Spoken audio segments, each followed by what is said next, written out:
నమస్తే అండి. మనము పార్లమెంట్‌కి సంబంధించిన ఇన్ఫర్మేషన్‌ని డిస్కస్ చేస్తున్నాము ఇండియన్ పాలిటీలో. అయితే ఇది థర్డ్ పార్ట్. బేసిక్‌గా పార్లమెంటరీ ప్రొసీజర్స్ మీద డిస్కషన్ జరుగుతుంది. పార్లమెంటరీ ప్రొసీజర్స్ చాలా చాలా ఇంపార్టెంట్. మీకు ఎగ్జామ్‌లో గూడా చాలా క్వెషన్స్ ఒస్తాయి. రీసెంట్ టైమ్స్‌లో సివిల్స్‌లో గూడా ఈ ఏరియా మీద ఎక్కువ క్వెషన్స్ ఒస్తున్నాయి. సో, నేను లాస్ట్ ఎపిసోడ్ ఆపింది ప్రొసీజర్ ఆఫ్ బడ్జెట్. అంటే ముందు బడ్జెట్ డెఫినిషన్ చెప్పి, తర్వాత ప్రొసీజర్ ఆఫ్ బడ్జెట్ జెప్తున్నాను.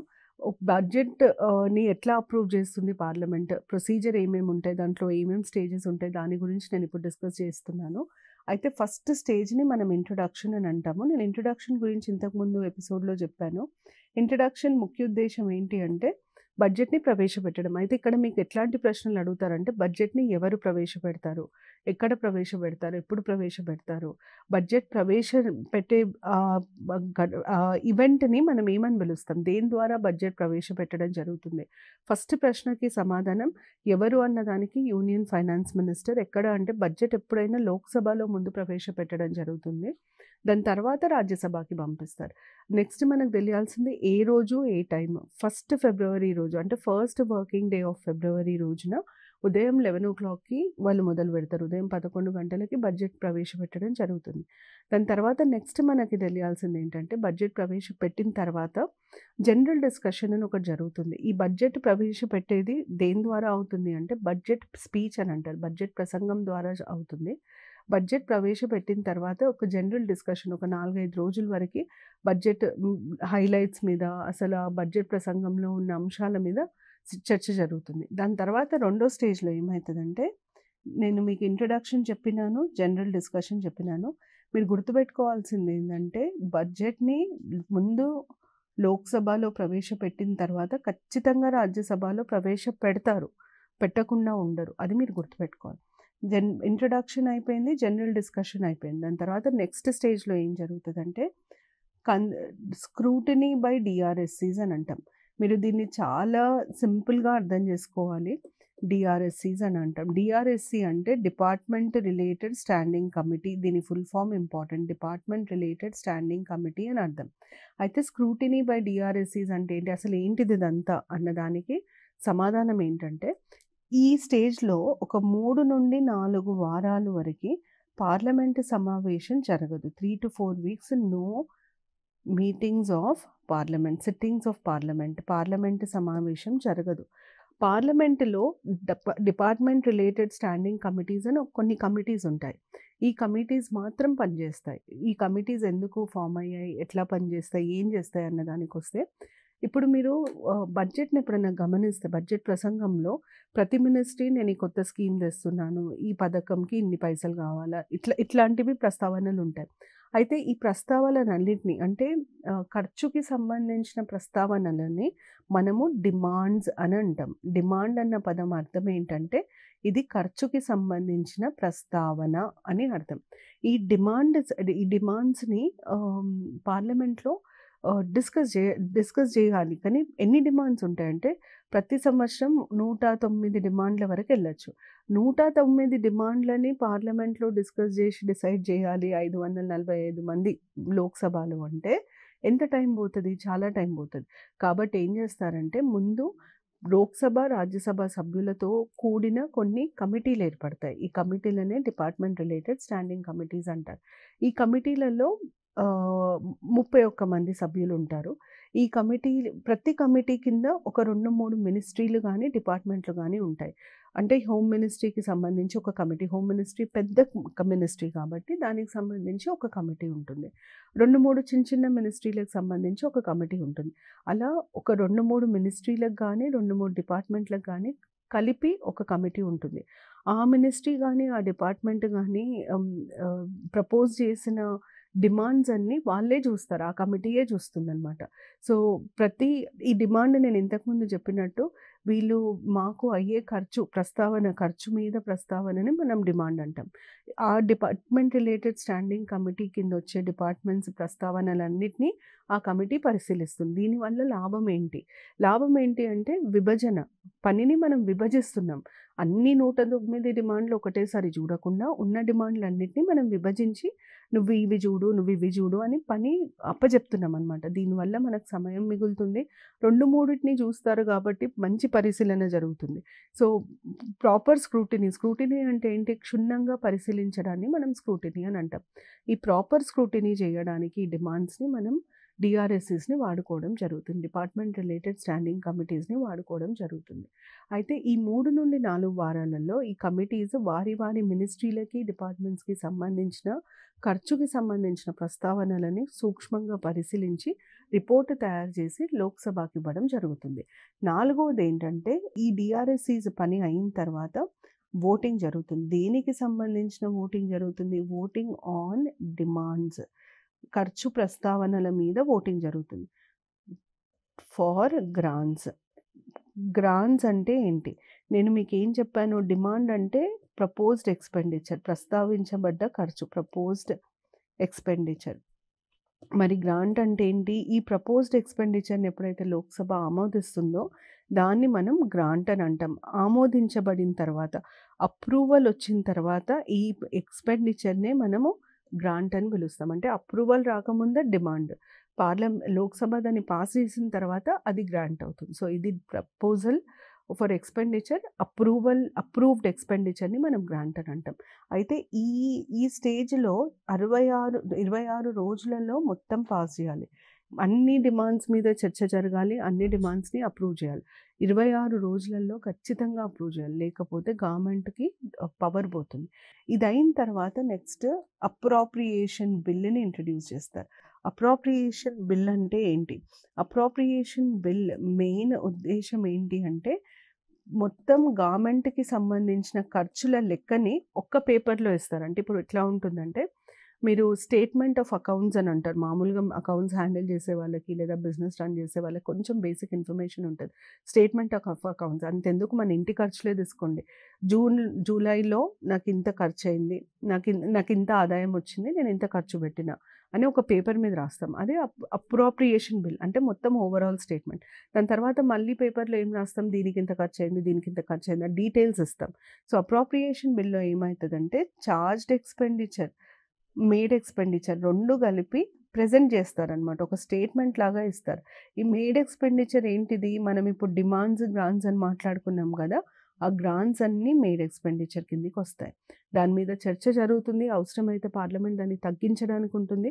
అవసరమైతే పార్లమెంట్ నేను దీన్ని ఇవ్వను, దీన్ని ఆమోదించను అని చెప్పడానికి కూడా పార్లమెంట్‌కి అధికారం ఉంటుంది. ఇది అప్రోప్రియేషన్ బిల్. అప్రోప్రియేషన్ బిల్ అయిన తర్వాత లాస్ట్‌కి వచ్చేదాన్ని మనం ఫైనాన్స్ బిల్ అని అంటాం. ఫైనాన్స్ బిల్ వేరు, ఫైనాన్షియల్ బిల్ వేరు. ఫైనాన్స్ బిల్‌ని కాన్స్టిట్యూషన్‌లో చెప్పబడలేదు. అంటే కాన్స్టిట్యూషన్‌లో ఫైనాన్స్ బిల్ అన్న పదం రాసలేదు. ఇది రూల్స్ ఆఫ్ బిజినెస్‌లో వస్తుంది. దీంట్లో ఏముంటాయి? మొత్తం ట్యాక్స్‌లకు సంబంధించిన ప్రతిపాదనలు, ట్యాక్స్ ప్రపోజల్స్, పన్ను ప్రతిపాదనలు మొత్తం అంటే గవర్నమెంట్‌కి వచ్చే ఇన్‌కమ్ సోర్సెస్‌కి సంబంధించిన మొత్తం ఇన్ఫర్మేషన్ ఫైనాన్స్ బిల్‌లో ఉంటుంది. ఒక్కసారి ఫైనాన్స్ బిల్ ఆమోదింపబడడం జరిగితే బడ్జెట్ లోక్సభలో పాస్ అయినట్టే. బడ్జెట్ లోక్సభలో పాస్ అయిన తర్వాత ఇక్కడి నుండి మనం దీన్ని మళ్ళీ రాజ్యసభకు పంపిస్తాం. రాజ్యసభకి 14 రోజుల సమయం ఇస్తాం. దాని తర్వాత మళ్ళీ లోక్సభ తీసుకుంటుంది, ప్రెసిడెంట్‌కి వెళ్తుంది. అంటే బడ్జెట్‌ని కూడా మనం ఒక మనీ బిల్ లాగానే పరిగణిస్తున్నాం. ఎందుకు పరిగణిస్తున్నాం? బడ్జెట్‌లో ఏముంది? గవర్నమెంట్ ఇన్‌కమ్, గవర్నమెంట్ ఎక్స్‌పెండిచర్, గవర్నమెంట్‌కి వచ్చే ఆదాయం, గవర్నమెంట్‌కి వచ్చే గవర్నమెంట్ సంపాదన, గవర్నమెంట్ ఖర్చులకి సంబంధించిన అంశాలుంటాయి. ఖర్చు, సంపాదన 2 దేనికి సంబంధించినయి? కన్సాలిడేటెడ్ ఫండ్‌కి సంబంధించినయి. అందుకనే బడ్జెట్‌ని మనం మనీ బిల్ లాగా కన్సిడర్ చేస్తాం. ఇది కూడా చాలా సార్లు అడిగిన ప్రశ్న. Budget is a money bill. అవును, budget is a money bill. ఎందుకు అంటే అది ఖర్చు, సంపాదనకి సంబంధించిన అంశాలతోని డీల్ చేస్తుంది కాబట్టి ఖర్చు, సంపాదన 2 మన కన్సాలిడేటెడ్ ఫండ్‌లోకి వెళ్తాయి కాబట్టి మనము బడ్జెట్‌ని కూడా మనీ బిల్ లాగానే పరిగణిస్తాం. ఇది బడ్జెట్‌కి సంబంధించిన సమాచారం. బడ్జెట్ ఎట్లా ఇంట్రొడ్యూస్ అవుతుంది. అయితే దీంట్లో మీకు ఇంకొక ముఖ్యమైన అంశం ఏంటంటే, మరి మీకు గుర్తుందో లేదో గానీ మన దేశంలో రైల్వే బడ్జెట్ అని ఒకటి కూడా ఇంతకుముందు ఇంట్రొడ్యూస్ చేసేవాళ్ళు. అయితే రైల్వే బడ్జెట్ అనే విధానాన్ని బీజేపీ ప్రభుత్వం వచ్చిన తర్వాత తీసేయడం జరిగింది. మీకు రైల్వే బడ్జెట్‌కి సంబంధించి ఒక 2, 3 ప్రశ్నలు అడిగే ఆస్కారం ఉంది. మొదటి ప్రశ్న ఏంటంటే అసలు రైల్వే బడ్జెట్ అనే దాన్ని ఇప్పుడు మనం మామూలుగా మాట్లాడుకునే బడ్జెట్‌ని సాధారణ బడ్జెట్, జనరల్ బడ్జెట్ అని అంటారు. జనరల్ బడ్జెట్ నుండి రైల్వే బడ్జెట్‌ని విభజించాలి అని ప్రతిపాదించిన కమిటీ పేరు అడుగుతారు. ఆ కమిటీ పేరు ఆక్వార్త్ కమిటీ. ఆక్వార్త్ కమిటీ దీన్ని ప్రస్తావించడం జరిగింది. సో, ఆక్వార్త్ కమిటీ 1921లో అపాయింట్ అయిన ఆక్వార్త్ కమిటీ దీన్ని ప్రస్తావించడం జరిగింది. దీన్ని మనము ఎప్పటి నుండి ఇంట్రడ్యూస్ చేశారు అని కూడా అడుగుతారు. ఎప్పటి నుండి ఇంట్రడ్యూస్ చేశారు అన్నదానికి 1924లో ఇంట్రడ్యూస్ చేయడం జరిగింది. సో, మనకి ఫస్ట్ రైల్వే బడ్జెట్ ఎప్పుడు ఇంట్రడ్యూస్ చేశారు అన్న ప్రశ్న వస్తే 1924లో ఇంట్రడ్యూస్ చేశారు. ఎవరి ప్రతిపాదన మీద ఇంట్రడ్యూస్ చేయడం జరిగింది అంటే ఆక్వార్త్ కమిటీ ప్రతిపాదన మీద ఇంట్రడ్యూస్ చేయడం జరిగింది. ఆక్వార్త్ కమిటీ ఎప్పుడు అపాయింట్ అయింది? 1921 అంటే బ్రిటిష్ పాలనలోనే రైల్వే బడ్జెట్ ఇంట్రడ్యూస్ చేయడం జరిగింది. అది మీకు ఫస్ట్ తెలియాలి. సెకండ్ తెలియాల్సింది ఏంటంటే రైల్వే బడ్జెట్‌ని తీసేయాలి.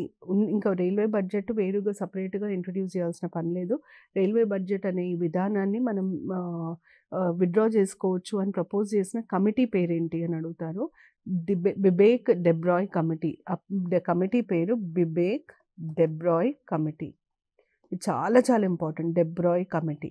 ఈ బిబేక్ డెబ్రాయ్ కమిటీ మీరు ఇంకా దీన్ని విత్‌డ్రా చేసుకోవచ్చు, ఇంకా దీని అవసరం లేదు అని చెప్పడం జరిగింది.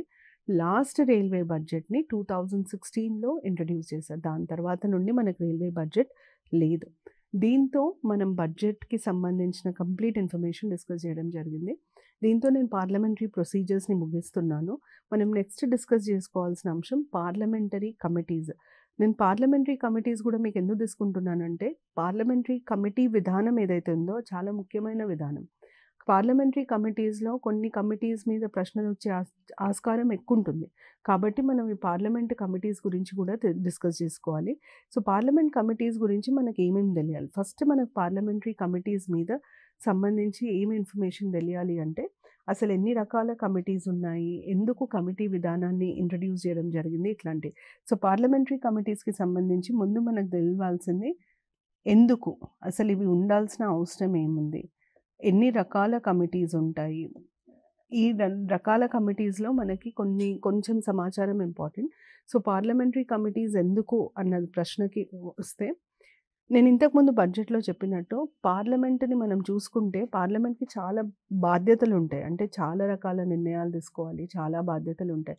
ఈ బాధ్యతలలో అతి ముఖ్యమైన బాధ్యత గవర్నమెంట్ పారదర్శకతతో కరెక్ట్‌గా పనిచేస్తుందా లేదా అని సూపర్వైజ్ చేయాల్సిన బాధ్యత కూడా పార్లమెంటరీ కమిటీది. అంటే దీని అర్థం ఏంటంటే పార్లమెంటరీ కమిటీ అసలు గవర్నమెంట్ పనిచేసే విధి విధానం మీద కూడా ఫోకస్ చేయాలి. గవర్నమెంట్‌ని అకౌంటబుల్ చేసే బాధ్యత పార్లమెంట్‌కి ఉంటుంది.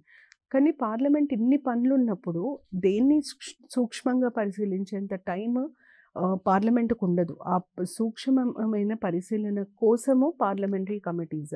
పార్లమెంటరీ కమిటీస్ బేసిక్‌గా ఏం చేస్తాయంటే పార్లమెంట్ మీద ఉండే పని ఒత్తిడిని తగ్గిస్తాయి. పార్లమెంట్ చేయాల్సిన పనిని పంచుకుంటాయి. పార్లమెంటరీ కమిటీస్ వల్ల లాభం ఏంటంటే పనులు సమయంలో జరుగుతాయి. అంటే టైమ్ బౌండ్‌గా పని జరుగుతుంది. పార్లమెంటరీ కమిటీస్ వల్ల ఎగ్జిక్యూటివ్ అకౌంటబిలిటీ టు లెజిస్లేచర్ ఉంటది. అంటే పార్లమెంట్ ఎగ్జిక్యూటివ్ చేసే పనిని సూక్ష్మంగా పరిశీలించే ఆస్కారం పార్లమెంటరీ కమిటీస్ కల్పిస్తాయన్నమాట. అందుకనే పార్లమెంటరీ కమిటీ విధానం చాలా చాలా ముఖ్యమైనది. మనం ఈ కమిటీ విధానాన్ని బ్రిటన్ నుండి తీసుకున్నాం. ఇన్‌ఫాక్ట్ బ్రిటిష్ వాళ్ళు ఇంట్రడ్యూస్ చేశారు ఇది. మనం దీన్ని కంటిన్యూ చేస్తున్నాం. అయితే పార్లమెంటరీ కమిటీస్‌లో రకాలేముంటాయి? పార్లమెంటరీ కమిటీస్‌లో ఫస్ట్ వాటి పనిని బట్టి అంటే వాటి పర్పస్‌ని బట్టి ఎందుకు ఈ కమిటీ మనకు అవసరం అన్నదాన్ని బట్టి 2 రకాలుంటాయి. ఒకటేమో ఫైనాన్షియల్ కమిటీస్. ఇంకొకటొచ్చేసి నాన్ ఫైనాన్షియల్ కమిటీస్. అంటే ఆర్థిక లావాదేవీలకు సంబంధించకుండా మిగతా అంశాలు. ఉదాహరణకి committee on women, committee on ఎస్సీస్, committee on ethics, committee on business advisory committee. ఇట్లా నాన్ ఫైనాన్షియల్ కమిటీస్. అయితే పార్లమెంటరీ కమిటీస్‌లో కొన్ని పర్మనెంట్ బేసిస్ మీద ఉంటాయి. కొన్ని టెంపరరీ బేసిస్ మీద ఉంటాయి. పర్మనెంట్ కమిటీస్ని మనం స్టాండింగ్ కమిటీస్ అని అంటాం. పర్మనెంట్ కమిటీస్ వీటిని మనం స్టాండింగ్ కమిటీస్ అని కూడా అంటాం. మీరు స్టాండింగ్ కమిటీ అన్న పదం వినుంటారు. స్టాండింగ్ కమిటీస్ అని కూడా అంటాము. ఈ స్టాండింగ్ కమిటీస్లోనే మనకి financial committees, non financial committees వస్తాయి. సో ఈ కేటగరైజేషన్ దీని కిందకు వస్తుంది. తర్వాత మనము యాడ్ హాక్ కమిటీస్ అంటాం. యాడ్ హాక్ అన్న పదానికి అర్థం ఏంటి? ఇది నాన్ పర్మనెంట్ అని అర్థం. యాడ్ హాక్ కమిటీస్ అర్థం ఏంటి అంటే నాన్ పర్మనెంట్, టెంపరరీ బేసిస్ మీద కొన్ని విషయాల కోసం ఫామ్ అయిన committees ad hoc committees. So finance committee, non financial committee. Permanent committees, standing committees. Permanent కమిటీస్ని మనం స్టాండింగ్ కమిటీస్ అని అంటాం. యాడ్ హాక్ కమిటీస్ ఏమో టెంపరరీ కమిటీస్. టెంపరరీ కమిటీస్ ఎందుకు? ఉదాహరణకి ఒక స్కామ్ జరిగింది, ఆ స్కామ్లో మినిస్టర్స్ ఇన్వాల్వ్మెంట్ ఉంది, దానికి సంబంధించిన సమాచారాన్ని సేకరించడానికి మనం దాన్ని యాడ్ హాక్ కమిటీ అని అంటాం. So add hoc committees for example ఇప్పుడు 2G స్పెక్ట్రమ్ స్కామ్ లేదా కామన్వెల్త్ గేమ్స్ స్కామ్ మీకు గుర్తుంటే, ఈ కామన్వెల్త్ గేమ్స్ స్కామ్ని కంప్లీట్గా పరిశీలించడానికి అసలు ఏంటి కామన్వెల్త్ గేమ్స్ స్కామ్, ఎందుకు అయింది, వీటి మీద కంప్లీట్ డీటెయిల్స్ కోసము ఒక కమిటీని ఫామ్ చేసిండ్రు. ఆ కమిటీ అసలు కామన్వెల్త్ గేమ్స్ వల్ల ఏమేమైంది అన్నది చూసుకొని రిపోర్ట్ సబ్మిట్ చేస్తుంది. ఏదైనా కొత్త బిల్ ఇంట్రడ్యూస్ చేశారు పార్లమెంట్లో, ఈ బిల్లు మంచిగా ఉందా లేదా, దీన్ని మనం ముందుకు తీసుకెళ్ళచ్చా లేదా అన్న దాని మీద పరిశీలించడానికి ఒక కమిటీని పార్లమెంట్ ఏర్పాటు చేస్తుంది. ఆ కమిటీ పరిశీలించి రిపోర్ట్ ఇచ్చిన తర్వాత ఇంకా కమిటీ ఉండదు, ఆ కమిటీకి ఏం అవసరం ఉండదు, దాన్ని మనం యాడ్ హాక్ కమిటీ అని అంటాం. అయితే ఫైనాన్స్ కమిటీస్లో 3 రకాల కమిటీస్ ఉంటాయి. Pack, public accounts committee, estimates committee, public undertakings committee. ఈ 3 కమిటీస్ చాలా చాలా ముఖ్యమైనవి. వాటికి సంబంధించిన ఇన్ఫర్మేషన్ చాలా ముఖ్యమైనది. ఎక్కువ శాతం వీటి మీదనే ప్రశ్నలు వస్తాయి. పబ్లిక్ అకౌంట్స్ కమిటీ మీద, ఎస్టిమేట్స్ కమిటీ మీద, పబ్లిక్ అండర్టేకింగ్స్ కమిటీ మీదనే ప్రశ్నలు వస్తాయి. అయితే ఫస్ట్ మనకి పబ్లిక్ అకౌంట్స్ కమిటీ గురించి తెలియాలి. పబ్లిక్ అకౌంట్స్ కమిటీ అతి పురాతనమైన ఫైనాన్షియల్ కమిటీ. ఇది ఫస్ట్ మీకు ఇంపార్టెంట్. ఓల్డెస్ట్ ఫైనాన్షియల్ కమిటీ ఏది? పబ్లిక్ అకౌంట్స్ కమిటీని ఎప్పుడు స్థాపించారు? 1921లో స్థాపించారు. ఎంతమంది సభ్యులు ఉంటారు? 22 మంది సభ్యులు ఉంటారు. ఇందులో 15 మంది లోక్సభ నుండి వస్తే 7 రాజ్యసభ నుండి వస్తారు. So 15 from Lok Sabha, 7 from Rajya Sabha. దాని తర్వాత ministers cannot be appointed to this committee. కమిటీలో మినిస్టర్స్ని అపాయింట్ చేయడానికి వీలుండదు. ఎందుకు? మంత్రులను అపాయింట్ చేస్తే వాళ్ళు ఎట్లాంటి ఇన్ఫ్లుయెన్స్ ఉండకుండా చూసుకోవడానికి మంత్రులను అపాయింట్ చేయరు. అయితే 1967 సంవత్సరం నుండి ఈ కమిటీకి ఎప్పుడు హెడ్ ఆపోజిషన్ లీడరే ఉంటారు. యూజువల్గా parliamentary public accounts committee chairperson ఎవరు అన్న ప్రశ్న కూడా అడుగుతారు. ఎప్పుడన్నా చైర్పర్సన్ మారితే దాని మీద ప్రశ్న అడిగే ఆస్కారం ఉంటుంది. సో ఎవరు పబ్లిక్ అకౌంట్స్ కమిటీ చైర్పర్సన్ లాగా ఉంటారు అని అడిగితే పబ్లిక్ అకౌంట్స్ కమిటీ చైర్పర్సన్ యూజువల్గా ఆపోజిషన్ లీడర్, ఎవరైనా ఆపోజిషన్ నుండి ఉంటారు, రూలింగ్ పార్టీ నుండి ఉండరు. సో ఈ ప్రశ్న కూడా చాలాసార్లు అడిగారు. Which of the following committees, parliamentary committees is always headed or chaired by a member of opposition అని అడిగారు. Public accounts committee. ఇప్పుడు పబ్లిక్ అకౌంట్స్ కమిటీ యొక్క ముఖ్య ఉద్దేశం ఏంటి? గవర్నమెంట్ ఖర్చు పెట్టిన తర్వాత ఆ ఖర్చుకి సంబంధించిన లెక్కలను చెక్ చేయడానికి పబ్లిక్ అకౌంట్స్ కమిటీ. మీకు ఇది అర్థం కావాలంటే ఒక చిన్న ఎగ్జాంపుల్ ఇచ్చి చెప్తాను. ఉదాహరణకి 1 కోటి రూపాయలని గవర్నమెంట్ స్కూల్ కట్టమని ఇచ్చింది. అయితే పబ్లిక్ అకౌంట్స్ కమిటీ ఏం చెక్ చేస్తుందంటే, ఈ 1 కోటి రూపాయలు స్కూల్ కట్టమని ఇచ్చినప్పుడు స్కూల్ కట్టడానికి కావాల్సిన వస్తువుల బిల్లులు ఉన్నాయా లేదా, ఈ 1 కోటి రూపాయలు వీళ్ళు స్కూల్ కట్టడానికే వాడారా, ఇంకా దేనికైనా వాడారా, ఇది పరిశీలించడం ప్యాక్ యొక్క పని. అయితే స్కూల్ అవసరమా లేదా అన్నది ప్యాక్ చెప్పదు, అది ప్యాక్కి సంబంధం లేదు. స్కూల్ కట్టాలి అన్న నిర్ణయం పార్లమెంట్ది. ఈ పార్లమెంట్ తీసుకున్న నిర్ణయాన్ని సరిగ్గా అమలు పరిచారా లేదా అన్నదాన్ని పరిశీలించడమే ప్యాక్ యొక్క మెయిన్ ఆబ్జెక్టివ్. సో ప్యాక్ ఎందుకు అంటే, పార్లమెంట్ తీసుకున్న నిర్ణయాలు, ఖర్చులకి సంబంధించి తీసుకున్న నిర్ణయాలని ప్రభుత్వం కరెక్ట్గా అమలు చేసిందా లేదా అని చెక్ చేస్తుంది. ఈ క్రమంలో ఇప్పుడు ఈ బిల్స్ కరెక్ట్ ఉన్నాయా లేదా అని ప్యాక్ కాకుండా చెక్ చేయాల్సిన ముఖ్యమైన బాధ్యత ఆడిటర్కి ఉంటుంది. Controller and auditor general. Controller and auditor general check చేస్తారు. అంటే మన అకౌంట్స్ ఆడిట్ చేసేది వారే కాబట్టి, వారి రిపోర్ట్‌ని గూడా ప్యాకే పరిశీలిస్తుంది. ఎందుకు? ఆ రిపోర్ట్‌ని పరిశీలిస్తేనే వీళ్ళకి తెలుస్తది అసలు కరెక్ట్ బిల్లులున్నాయా లేదా? కరెక్ట్ విధానం పాటించారా లేదా? అంటే ఒక ప్రొసీజర్ ఉంటది ప్రతిదానికి. టెండర్‌లు పిలవాలి, అన్నిటికంటే తక్కువొచ్చిన టెండర్‌కి ఇవ్వాలి, 3 టెండర్‌లను కన్సిడర్ చేసిందా లేదా? టెండర్ పిలిసిందా లేదా? ఎన్ని టెండర్‌లొచ్చినాయి? ఏమేం టెండర్‌లొచ్చినాయి? ఇవన్నీ క్యాగ్ పరిశీలిస్తారు.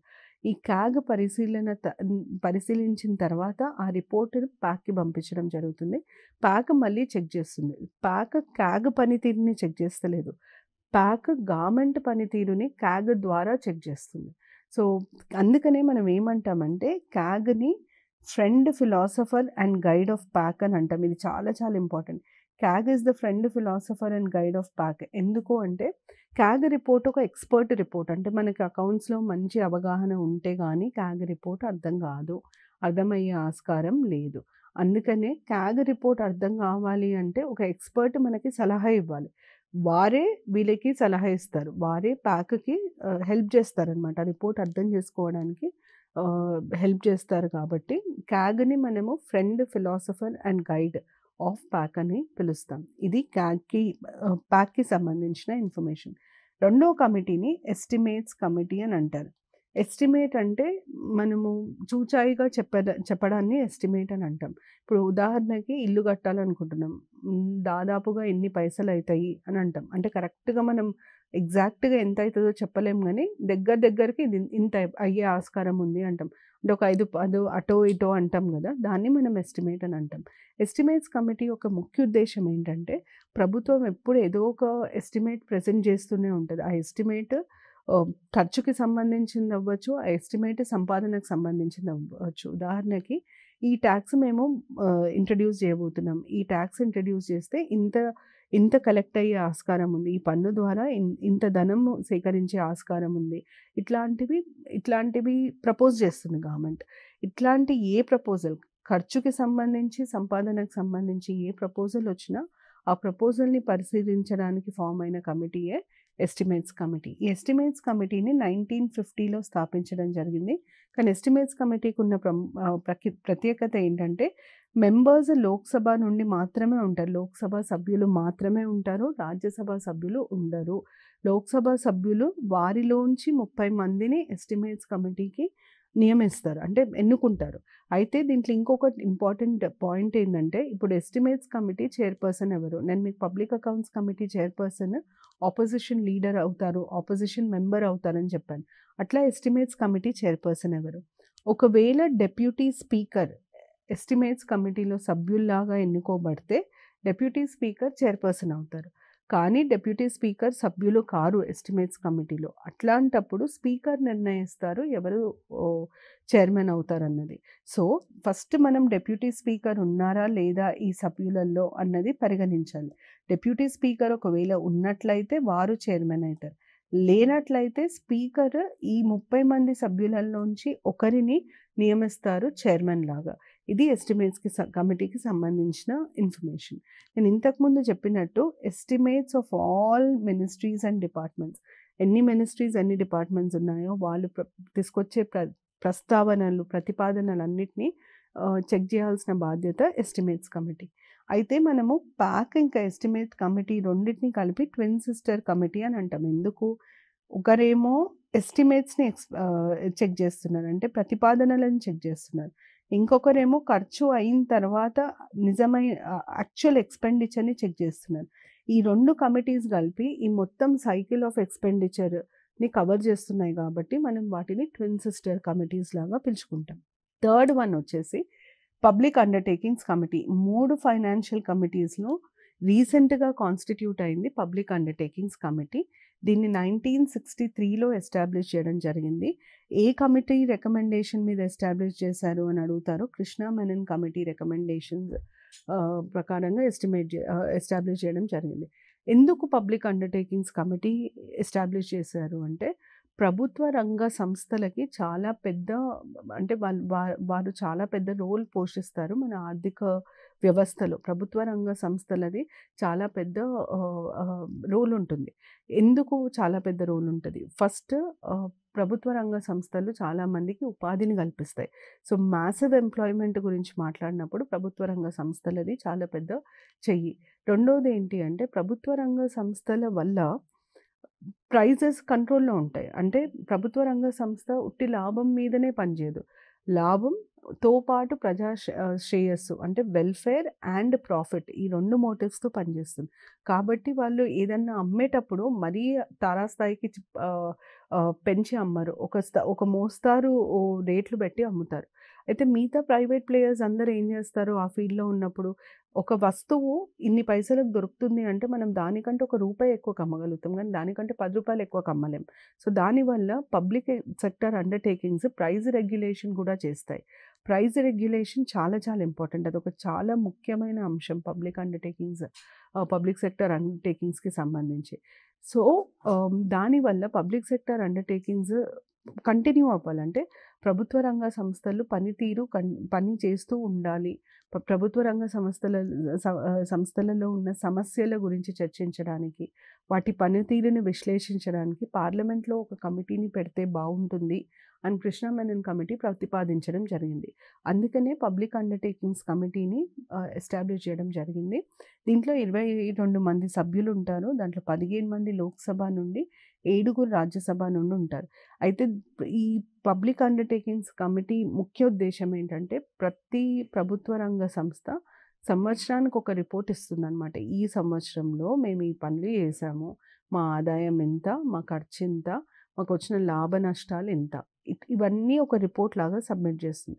ఆ రిపోర్ట్‌ని పరిశీలించే బాధ్యత ఈ పబ్లిక్ అండర్‌టేకింగ్స్ కమిటీకి ఉంటుంది. అలాగే పబ్లిక్ అండర్‌టేకింగ్స్ కమిటీకి సంబంధించిన అకౌంట్స్ గూడా క్యాగే చూస్తారు. వారు సబ్మిట్ చేసిన రిపోర్ట్‌ని గూడా ఈ పబ్లిక్ అండర్‌టేకింగ్ కమిటీ చూస్తుంది. ఇంతే కాదు పబ్లిక్ సెక్టర్ అండర్‌టేకింగ్స్ విధి విధానంలో ఏమన్నా ప్రాబ్లమ్స్ ఉన్నా లేకపోతే ఏదైనా చేర్పులు చేయాలన్నా అంటే అవి పనిచేసే తీరులో ఏదైనా మార్పు చేర్పు తీసుకురావాలన్నా కూడా పబ్లిక్ అండర్‌టేకింగ్స్ కమిటీ కన్సిడర్ చేస్తుంది. సో, మొత్తానికి ఇవి 3 ఇంపార్టెంట్ కమిటీస్. 3 ఫైనాన్షియల్ కమిటీస్‌లో మినిస్టర్స్‌ని అపాయింట్ చెయ్యరు. 3 ఫైనాన్షియల్ కమిటీస్ ఇంపార్టెంట్ ఏ ఇయర్‌లో స్థాపించబడ్డాయి, ఎంతమంది సభ్యులుంటారు, వాటి పనితీరు, వాటి ముఖ్య ఉద్దేశ్యం ఏంటి, ఇంతవరకు మీకు తెలవడం చాలా ఇంపార్టెంట్ ప్రిలిమ్స్ పర్స్పెక్టివ్‌లో. సో, దీంతో పార్లమెంట్ కంప్లీట్ అయింది. మనము నెక్స్ట్ ఎపిసోడ్‌లో స్టేట్ లెజిస్లేచర్ అంటే పార్లమెంట్‌కి, స్టేట్ లెజిస్లేచర్‌కి సంబంధించి దాదాపుగా అన్ని అంశాలు ఒకటేలాగా ఉంటాయి. కానీ కొన్నిట్లో మాత్రమే డిఫరెన్స్ ఉంటుంది. ఉదాహరణకి శాసన మండలికి సంబంధించి కొన్ని తేడాలుంటాయి. మళ్ళీ శాసన మండలికిలో నామినేట్ అయ్యే సభ్యులకి సంబంధించి కొన్ని తేడాలుంటాయి. మనకి స్టేట్ లెజిస్లేచర్‌లో జాయింట్ సిట్టింగ్ ఉండదు. మన పార్లమెంట్‌లో ఉన్నట్టు జాయింట్ సిట్టింగ్ ఉండదు. సో, స్టేట్ లెజిస్లేచర్‌లో ఒకవేళ 2 సభలున్నప్పుడు అంటే శాసన మండలి, అసెంబ్లీ 2 ఉన్నప్పుడు వారి మధ్యలో ఏదన్నా అంగీకారం కుదరనప్పుడు ఏం చేస్తాము? ఇట్లాంటి కొన్ని ప్రశ్నలుంటాయి. అంటే కొన్ని తేడాలుంటాయి. ఆ డిఫరెన్సెస్‌ని నేను నెక్స్ట్ ఎపిసోడ్‌లో డిస్కస్ చేస్తాను. సో, నెక్స్ట్ ఎపిసోడ్ మనం స్టేట్ లెజిస్లేచర్‌కి సంబంధించిన అంశాలను పరిశీలిద్దాము. Thank you. నమస్తే.